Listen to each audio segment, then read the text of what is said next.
Bom, e aqui nós vamos partir para a segunda e última parte do texto, que é a partir do capítulo 3, chamado Rebelião contra a Crise. O que fazer?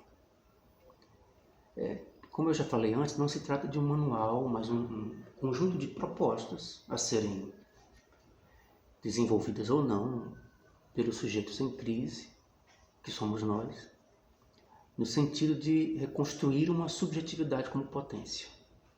Então, se é factível ou não, é difícil saber agora. Então,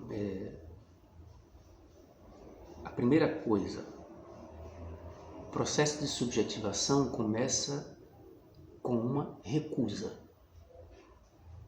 No caso do sujeito endividado, não quero pagar sua dívida. Não quero pagar por suas apostas nas bolsas de valores. Não me submeto a medidas de austeridade. Não aceito ser despejado da minha casa. São alguns exemplos que eles dão. Mas isso parte, claro, de uma resistência coletiva e não individual, né? Em segundo lugar, precisamos produzir novas verdades que podem ser criadas apenas por singularidades em rede, se comunicando e estando juntos. E nesses casos, a informação sozinha não vale muito, porque o sujeito mediatizado ele não é alienado, ele é apenas capturado. E aí, no encontro das singularidades, que se podem produzir novas verdades. São novas verdades. Por exemplo, o Occupy Wall Street lançou um slogan político muito interessante chamado, eu não lembro exatamente como é que é o slogan, mas os 99% contra o 1% que concentra a maior parte da riqueza do mundo. É um slogan político. Mas vejam, esse slogan, por mais simples que seja, ele serve para iluminar a realidade das desigualdades sociais. E muda radicalmente, ou ilumina radicalmente os termos do debate, mundialmente falando, que é o quê? Uma concentração de renda enorme e uma desigualdade crescente. Então, além disso, as singularidades... Deixa eu só ajeitar aqui rapidinho, que está caindo aqui. Então, além disso, as singularidades políticas em interação geram novos afetos políticos, né? Outra forma de potencializar a subjetividade, dizem eles, libertar-se, fugir das malhas do poder, tornar-se invisível aos sistemas de controle. Então, a segurança, o poder funciona porque nos tornam visíveis. E aí, eles dizem uma frase interessante que é assim, abre aspas, o fugitivo, o desertor e o invisível são os heróis reais ou anti-heróis na luta do securitizado para ser livre. Então, a deserção, a desobediência contra a servidão voluntária são armas que temos para enfrentar um sujeito securitizado e fortalecer a nossa subjetividade. Um outro tópico é intitulado Constitua-se. Uma coisa que não falei ainda diretamente, mas que está atravessando todo o texto, é que os autores estão falando em forças constituintes. Isso significa simplesmente a capacidade de construir uma sociedade em outras bases, imaginar um outro tipo de sociedade. E aí tem uma pequena citação que eles dizem assim: cada geração deveria ter direito à sua própria Constituição, fecha aspas. Ou seja, não é Constituição da Constituição da República. É constituir-se enquanto sociedade a partir de suas próprias experiências, de suas singularidades e de suas necessidades. Então eles falam de poderes destituintes, ou seja, que destituem o que está posto, mas se concentram mais nos poderes constituintes. Porque quando o momento chegar, quando as instituições atuais colapsarem, é preciso um poder constituinte já pronto, ou minimamente elaborado, para poder organizar a produção social e a vida social de acordo com princípios de igualdade, liberdade e solidariedade, se é que é isso que nós queremos, né? Então, dito de forma filosófica, mais filosófica, os processos constituintes são dispositivos de criação de subjetividade. E toda organização política requer uma produção de subjetividade. Por exemplo, uma subjetividade capaz de uma ação política democrática e de uma autogestão do comum. E aí entramos no quarto capítulo, que se chama Constituindo o Comum. Como se constitui um comum? Primeiro precisamos compreender, segundo os autores, precisamos compreender como funcionaram os acampamentos de rebelião, de resistência política no mundo nesses últimos 10 anos. E vou citar um exemplo aqui que eles citam da Espanha. Eles citam vários exemplos. Eu trouxe um da Espanha porque já é mais completo, né? Essa experiência da Espanha traz, por exemplo, para a gente a ideia de assembleias gerais e grupos de discussão sobre determinados temas. Então, alguém propõe um tema, propõe uma mesa de discussão sobre esse tema, são várias mesas acontecendo, né? Então, aí você debate a partir das singularidades, cada um coloca seu ponto de vista e encaminha-se uma deliberação. É difícil, mas encontrar um sistema político que satisfaça mais as nossas necessidades exige esforço e é difícil. Então, o problema é que o tempo das decisões é lento. O tempo dos acampamentos, das pessoas dos acampamentos, é um tempo autônomo, é um tempo diferente da política que se faz, da política institucional, por exemplo, né? E exige calma, exige respeito e exige capacidade de ouvir o outro e compreender o outro.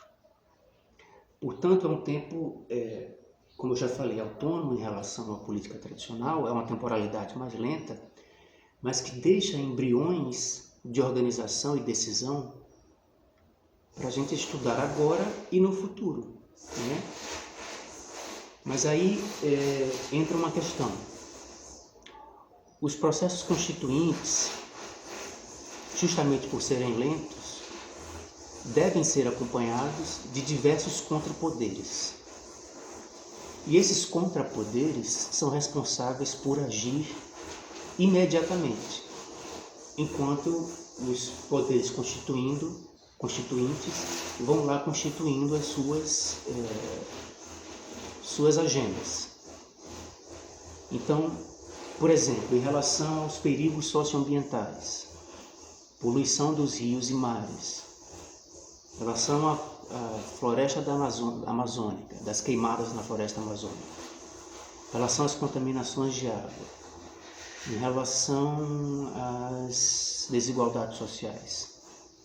São questões que não podem esperar, e os contrapoderes constituídos, eles falam aqui a partir das experiências da Espanha, têm a responsabilidade de agir imediatamente nessas questões.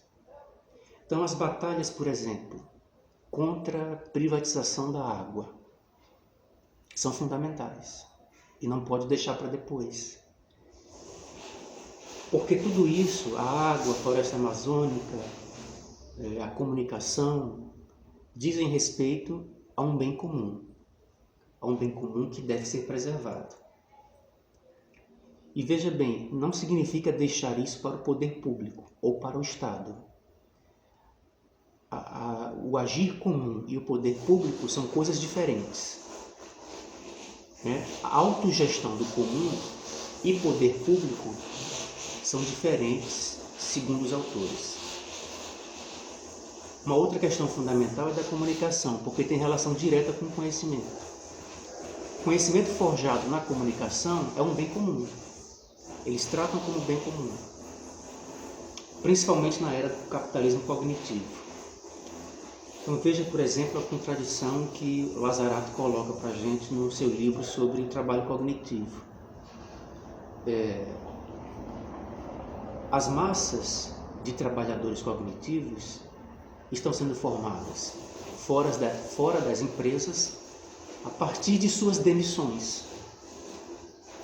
Você demite uma série de pessoas, forma uma massa de precarizados, eles vão elaborando, a partir de suas necessidades, um trabalho cognitivo, e esse trabalho cognitivo que é feito fora das empresas é apropriado por elas. Então veja que mesmo, por exemplo, quando a gente está no Facebook, olhando o Facebook, no Instagram, etc., a gente está produzindo trabalho gratuito para essas empresas.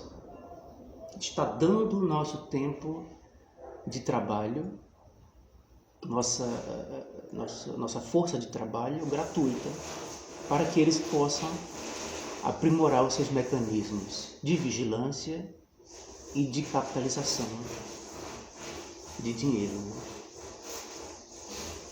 Depois vem a questão da proteção e expressão das minorias, é um outro tópico.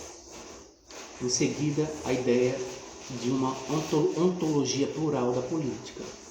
Ora, desde a Grécia Antiga, nós aprendemos que somos responsáveis pelos cuidados e pelo destino da polis, da cidade, portanto, da sociedade. E aos poucos nós fomos nos retirando dessa responsabilidade para entregar na mão dos especialistas, da tirania dos especialistas. E perdemos a perspectiva de que a política se faz na pluralidade. Portanto, a sua própria ontologia da política, ela é plural e é diversa. E isso nós perdemos de vista, de perspectiva. Por isso, a ideia de decisão aqui colocada diz respeito a não apenas estar com o outro, mas fazer com o outro, ensinando as pessoas como são os processos de tomada de decisão. E isso requer, ou seja, ensinando as pessoas como é que funciona o processo político. E isso requer um salto do individual para o coletivo. E aí, o partido político, nos moldes de hoje, não serve para esse princípio. Porque aí dizemos que na Grécia Antiga as cidades eram diferentes, eram menores, a população ativamente política era menor, e daí você tinha um processo de deliberação mais fácil. Então, numa sociedade mais complexa, devemos deixar as decisões para os especialistas. Mas isso, segundo os autores, é um erro, porque a partir de um processo de educação política, podemos potencializar as subjetividades a discutirem desde o problema do manejamento de água, da administração dos recursos de água, até a elaboração de políticas econômicas. Por que não? Por que deixar os especialistas? Questões que a gente pode discutir abertamente e livremente. e decidir e encaminhar. São questões que os autores colocam. Isso significa envolver e responsabilizar também a população nas tomadas de decisões. E dizer que elas não são capazes é justamente afirmar as subjetividades em crise e enfraquecidas que vimos construindo até então. É afirmar que elas não são capazes de fazer isso, que nós não somos capazes de fazer isso. Então, tem uma série de questões que eles levantam aqui sobre a separação dos poderes, o papel dos três poderes a partir de um novo poder constituinte, etc. Isso aí faz parte de uma agenda futura. O que eles propõem de fato, e que é útil e eficaz, é se preparar para uma agenda imprevista. Quantas vezes nós já não ouvimos que o capitalismo está ruindo? Como, por exemplo, agora, já lemos diversos artigos sobre o capitalismo em ruínas. Pode ser, mas mesmo que ele entre em ruína, o que é que nós colocaremos no lugar? Essa é uma questão. Então, essa democracia cognitiva, essa educação política, a partir dos acampamentos políticos, são experiências que temos, segundo os autores, que levar em consideração para constituir o sujeito comum. Aí eles dizem, a rebelião e a revolta, elas ativam não somente uma recusa, mas também um processo criativo. E esse processo criativo pode fazer com que nos livremos das subjetividades empobrecidas. Quando as pessoas se juntam, são capazes de produzir, por exemplo, novas verdades, a partir da interação das singularidades. E esse sujeito comum deve descobrir os meios de criar alianças. Peço perdão porque está passando o carro do ovo aqui. Ele está por toda parte do mundo, não tem como fugir. Eles dominaram o mundo. E esse sujeito comum deve, portanto, descobrir os meios de criar alianças entre uma variedade de grupos sociais.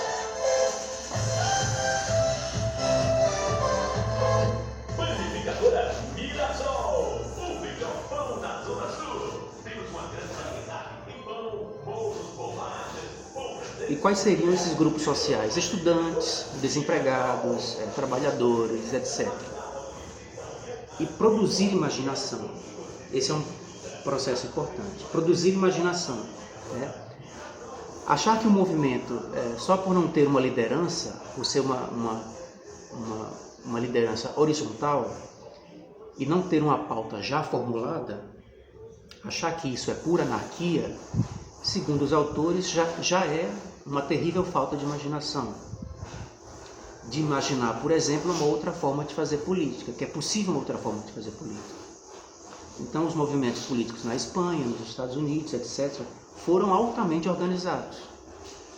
Mas tratava-se de um outro tipo de organização, que exige aprender a conduzir uma assembleia, por exemplo, como resolver desacordos políticos, como tomar uma decisão política de modo democrático, etc. Então é isso mais ou menos que eu queria falar sobre o livro. Recomendo a leitura, então vocês tirem suas próprias conclusões, participem. Obrigado e até a próxima.